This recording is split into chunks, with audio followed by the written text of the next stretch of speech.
नमस्कार, मैं हूं विपुल और आप देख रहे हैं डेमोक्रेसी एक्सप्रेस। आमतौर पर हमने चुनावों में देखा है कि जो कैंडिडेट्स हैं या तो वो वोटर के सामने हाथ जोड़ रहे हैं, सिर झुका रहे हैं, या फिर बिहार में हमने ये भी देखा कि लोग दंडवत भी हो जा रहे हैं।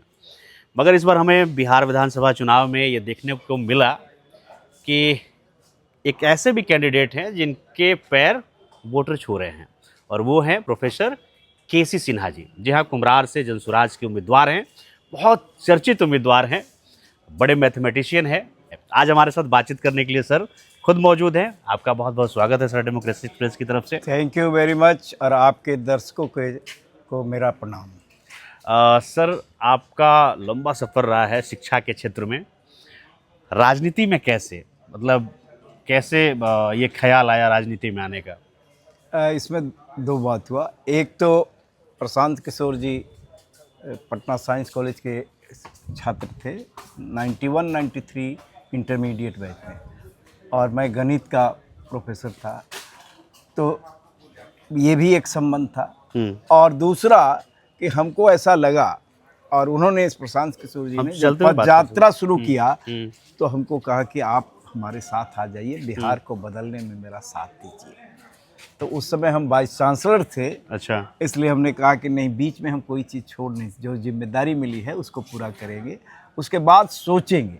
तो 2024 के अगस्त में मेरा टर्म पूरा हुआ, वाइस चांसलर वाला 3 इयर्स का टर्म होता है। तो उन्होंने फिर याद दिलाया कि आपने कहा था कि सोचेंगे। तो 2 अक्टूबर को जनसुराज पार्टी की स्थापना हुई, और वहाँ 5-6 लोगों ने जो संबोधन किया उसमें एक मैं भी था। और हमारा संबोधन केवल शिक्षा से संबंधित था कि बिहार को कैसे शिक्षा के बल पर विकसित बनाया जा सकता है। अच्छा, इससे पहले कभी ख्याल आया था क्या कि राजनीति में हमें जाना है, कुछ करना है?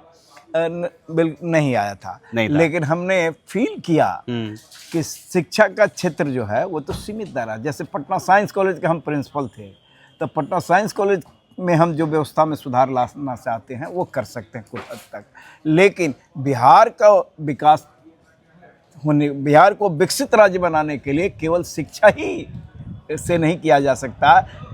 ये कृषि, स्वास्थ्य, टेक्नोलॉजी और विभिन्न क्षेत्रों में विकास करना होगा। तो हमको लगा कि इस बड़े मंच पर शिक्षा का क्षेत्र सीमित है, लेकिन ये राजनीति का क्षेत्र जो है व्यापक क्षेत्र है, पूरे प्रदेश के स्तर पर है, प्रदेश क्या पूरे देश के स्तर पर है, और विश्व के स्तर पर भी कहा जा सकता है। राजनीतिक लोग तो उस स्तर तक भी प्रभावित करते हैं। आप शिक्षा के क्षेत्र से आए यहाँ पे, तो वहाँ पे तो आप गणित के प्रोफेसर थे। अभी जो राजनीति की जो गणित है, इसमें और उसमें क्या फ़र्क महसूस कर रहे हैं? देखिए, राजनीति गणित में तो 2 + 2 4 ही होता है, लेकिन राजनीति में 2 + 2 5 भी हो सकता है। ये अंतर है।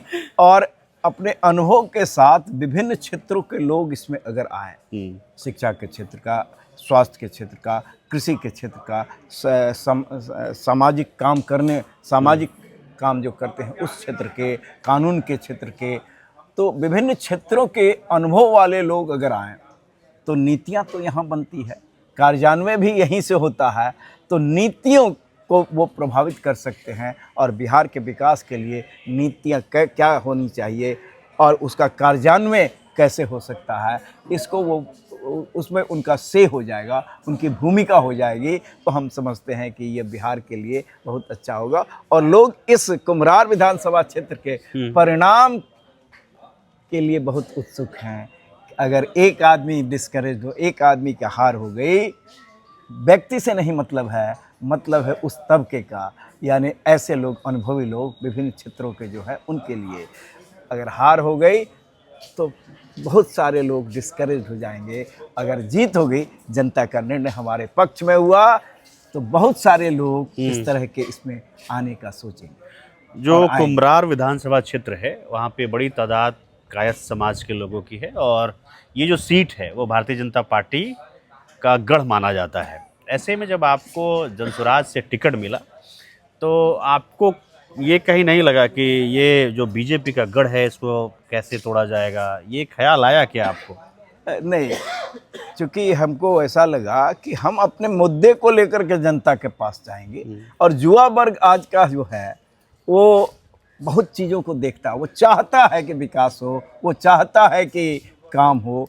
और ग्लोबलाइजेशन हो गया, विश्व के किसी कोने में कोई घटना होती है तो उसका असर होता है। हमारे समय में टेक्नोलॉजी, इतना विकसित टेक्नोलॉजी बल्कि था ही नहीं। अभी तो मैं आपका सोशल तो प्रोफाइल देख रहा था, तो आपको तो दुबई से, आयरलैंड से लोग हाँ, अभी आपके लिए अपील कर रहे हैं। बहुत लोग आए हुए हैं? हैं, बहुत लोग आए हुए हैं। और एक अभी आई हुई हैं एयरपोर्ट से सीधे हमारे साथ, जिस क्षेत्र में हम घूम रहे थे वहाँ हमारे साथ उन्होंने पद यात्रा जो हम लोग कर रहे थे, लोगों के पास से मिलजुल रहे थे, तो वो हमारे अच्छा, साथ आपकी प्राथमिकता क्या रहेगी कुम्हरार को लेकर के? क्योंकि कुम्हरार में कुछ जो बेसिक प्रॉब्लम्स अभी तक हैं, पटना शहर में ये विधानसभा क्षेत्र होने के बावजूद भी जो बेसिक सुविधाएं हैं वो भी बहुत गड़बड़ दिखती हैं बहुत जगहों पे।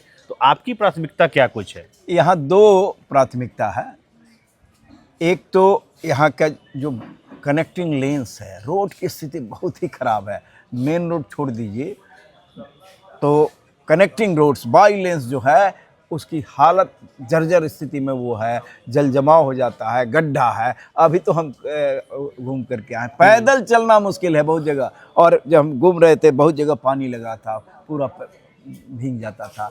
तो ये स्थिति ठीक करनी होगी और इस पर विशेष ध्यान दें। यानी इन बाई लेंस और कनेक्टिंग रोड्स को की स्थिति, गली नाली की स्थिति ठीक करनी होगी। क्योंकि इससे क्या होता है कि जो जिनको आसपास के इलाके में जाना है 2 किलोमीटर 1 किलोमीटर, वो बाई लेन से निकल जाएंगे और मेन रोड पर जो है, जो इनको आगे जाना है वही जाएंगे उस रास्ते से, और ट्रैफिक का जो जाम होता है उस समस्या से भी निजात हो जाएगा। हम अपनी बात कर रहे हैं कि 14 तारीख को हम नॉमिनेशन फाइल करने चले, घर से चले, लेकिन इतना जाम हुआ कि 2-3 घंटे के बाद 1 घंटा तो हमको लग गया 100 मीटर आगे बढ़ने में। गाड़ी में बैठे थे, हम उतर करके पैदल गए। अच्छा। हाँ, उससे सब कैमरे में भी आया होगा सब जगह। और हम फाइल नहीं कर सके क्योंकि 10 मिनट लेट हो गया था, 3:10 हो गया था, जबकि 3 बजे तक ही समय था। तो हम खुद भुक्तभोगी हैं और लोगों का समय बहुमूल्य होता है। ट्रैफिक जाम में फंसे हुए हैं घंटों घंटों, कभी कभी तो यहाँ से कॉलेज ऑफ कॉमर्स जाने में हमको 1 घंटा लग जाता है, ऐसा ट्रैफिक जाम होता है। तो बाई लेंस को ठीक कर दिया जाए, गली नाली को ठीक कर दिया जाए, तो ये ट्रैफिक जाम की समस्या का भी हल हो जाएगा, इसका भी निदान हो जाएगा, लोगों का समय बचेगा। और पेट्रोल डीजल जो गाड़ी में ज़्यादा खपत होता है, खड़े हैं गाड़ी स्टार्ट है, वो सब में भी कमी आएगी। यानी पेट्रोल डीजल का खपत कम होगा और हमारे देश की ऊर्जा बचेगी। अच्छा, आप चुनौती किसको मान रहे हैं अभी? मैंने किस पार्टी को मान रहे हैं? नहीं, कैंडिडेट को। नहीं, कैंडिडेट तो यहाँ गठबंधन और दूसरा एनडीए। आपके कांग्रेस से इंद्रजीत चंद्रवंशी जी हैं। बिल्कुल, यही दो हैं। तो इसमें हम अपने मुद्दे को ले करके जा रहे हैं और बहुत ज़्यादा समर्थन मिल रहा है। युवा वर्ग का, विद्यार्थियों का बहुत ज़्यादा समर्थन। हर वर्ग के विद्यार्थी, हर वर्ग के, हर तबके के, जिनकी आर्थिक स्थिति अच्छी नहीं है वो भी तो यहाँ प्रतियोगिता परीक्षा की तैयारी आकर के करते हैं। सब तरह के विद्यार्थियों का, नौजवानों का हमें समर्थन मिल रहा है। और बल्कि ऐसा भी हो रहा है कि कुछ लोग मिले कि हमारी प्रतिबद्धता तो अमुक पार्टी से है, लेकिन हमारा बेटा और बेटी कह रही है, बाहर से फॉरेन से फ़ोन कर रही है कि नहीं, इस बार बिहार को बदलने के लिए वोट इनको देना होगा।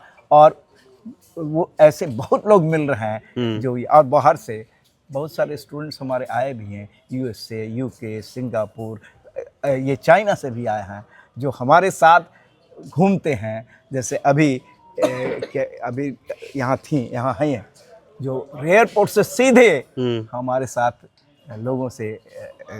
आप तो कुम्हरार में ऐसे इकलौते कैंडिडेट हैं, कुम्हरार नहीं बिहार में, जिसके वोटर पैर छू रहे हैं। वो तो 2 जनरेशन को हमने पढ़ाया है। और अभी क्षेत्र में हम गए थे चौधरी टोला में, तो एक चीफ इंजीनियर साहब कहे कि हम भी आपके विद्यार्थी थे और हमारा बेटा भी था।